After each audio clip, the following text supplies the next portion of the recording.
When I met Bill on July 5th, 1991, I think we probably spent 10 or 11 hours talking. Yeah, two things that I picked up after meeting you.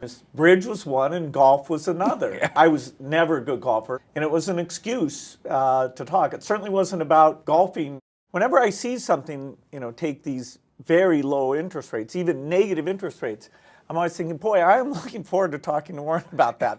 One thing that's fun is you have a very optimistic view about things. I think if I'm a sort of neutral in terms of optimism or pessimism, and I look at the facts around me, I look at what has happened in my lifetime. Put three of me end to end, and you're back before the Declaration of Independence was written. That progress in three lifetimes like mine it's mind-blowing. Since I've known you, you've always been good at taking finance things and making them simple.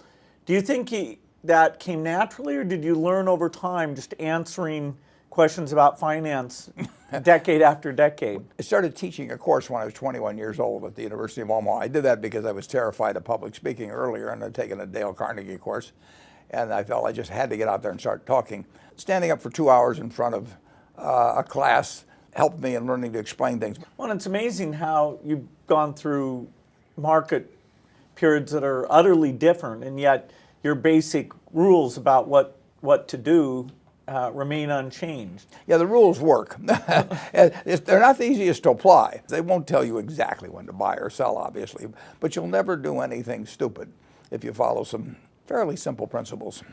When you get a chance to buy something of extraordinary value, whether it's a farm or an apartment house or a piece of a business or an entire business, the time to do it is then, and not worry about whether you could do it a little cheaper a month later or 2 months later. Warren makes unique compensation agreements for the people who work for him. And having thought through how do you incent good behavior, what's the best thing for the long term, I've learned a lot of how you think about compensation. Basically, I want the paintbrush to be in their hand.